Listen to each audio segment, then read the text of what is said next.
An outline of American geography. Hmm, guess which page we are.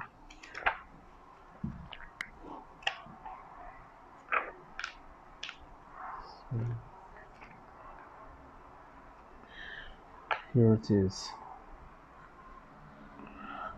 The Wild Missouri. Curving through the heart of the whole western half of the Central Basin is the Missouri River, chief western branch of the Mississippi, and once the most destructive river in the United States.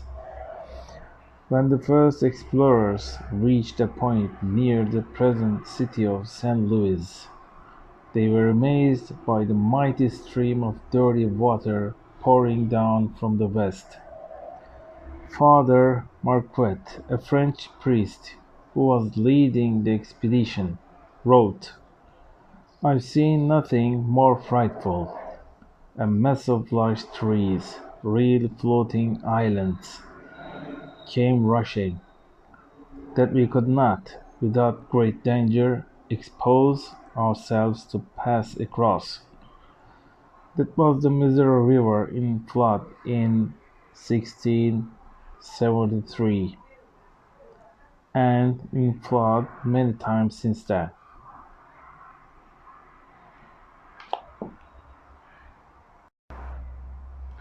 Okay, let's continue our reading.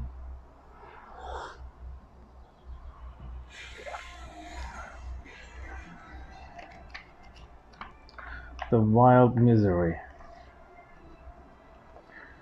The Missouri rises high among the snows of the Rocky Mountains. Before it reaches the Central Basin, before it reaches the Central Basin, okay,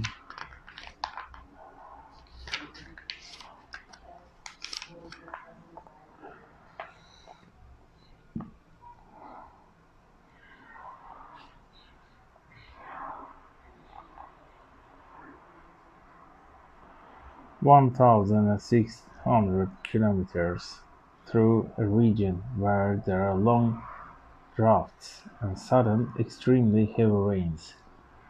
The Missouri is really two rivers, one of water and one of small bits of soil washed off the land. The people who live along the Missouri's banks say that it is too thin to plow and too thick to drink. Time after time, the muddy waters of the Missouri had flooded, spreading ruin in the states of Nebraska, Iowa, Kansas, and Missouri. A devastating flood in 1951 killed 41 persons, left more than 200,000 homeless, put more than 800,000 hectares of farmland under water, and destroyed more property than any previous flood in the United States history. In 1944, the US government began a vast project to control the Missouri, known as the Peake-Sullivan Plan, after the engineers who devised it. The project called for a series of man-made lakes, dams, navigation channels, and dikes. 6 dams have been completed, 4 of which are among the largest in the world. The dams, with a holding capacity of 93,000 million cubic meters, provide protection of farmlands from the floods, and a 3 year supply of water in periods of drought. Better utilization of the Missouri River through water control projects such as Sulan Peak ensures Central Basin farmers high yields of wheat and feed grain. Many people who know the Missouri River well doubt that it can ever really be tamed, yet they know that somehow it must be, for as one Iowa farmer put it. You can't live on a river that takes your future away. Yes, this sentence is really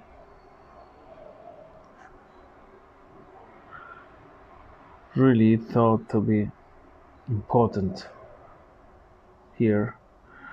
You can't live on a river that takes your future away.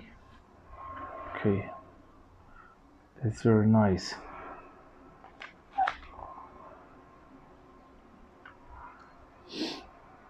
Very nice.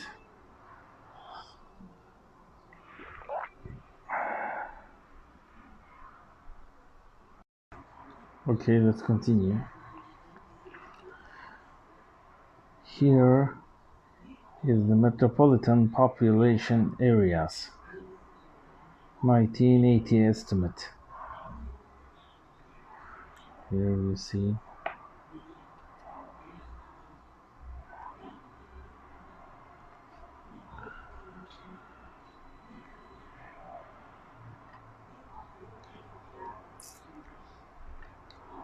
land of changes.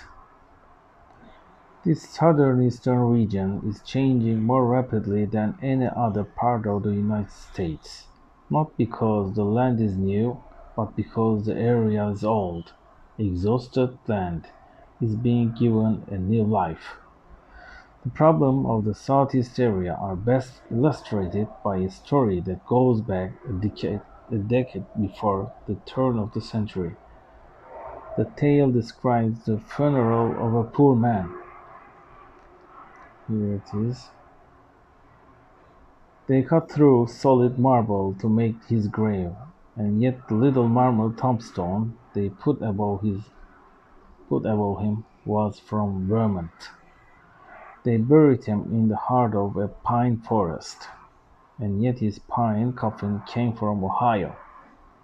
They buried him beside an iron mine, and yet the nails in his coffin and the iron in the shovel came from Pittsburgh.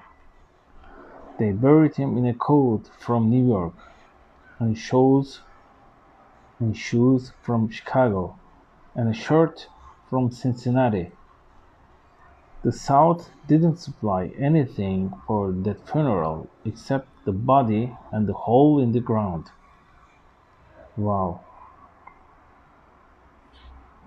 wow, okay.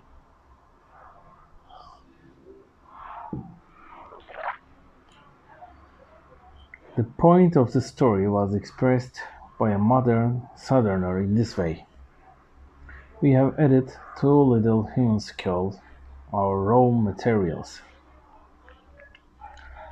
As this comment and the fable both suggest, geography itself has been kind to the Southeast. The region is blessed with plentiful rainfall and a mild climate. On most of its farmlands, crops can be grown without frost at least 6 months of the year. A transportation artery, the Mississippi River and its southern branches, runs through the heart of the area, and other rivers are found near its coast. Crops grow easily in its soil, which is brown on the coastal plain, red on the low hillsides, and black in East Texas. The mountains contribute cold water power and rich valleys. Much of the Florida peninsula is garden for subtropical fruits. Some of the nation's largest oil fields lie in the states of Louisiana and Texas. The region is naturally rich in fisheries, forests, and minerals. Okay, it's a very nice work. Yes.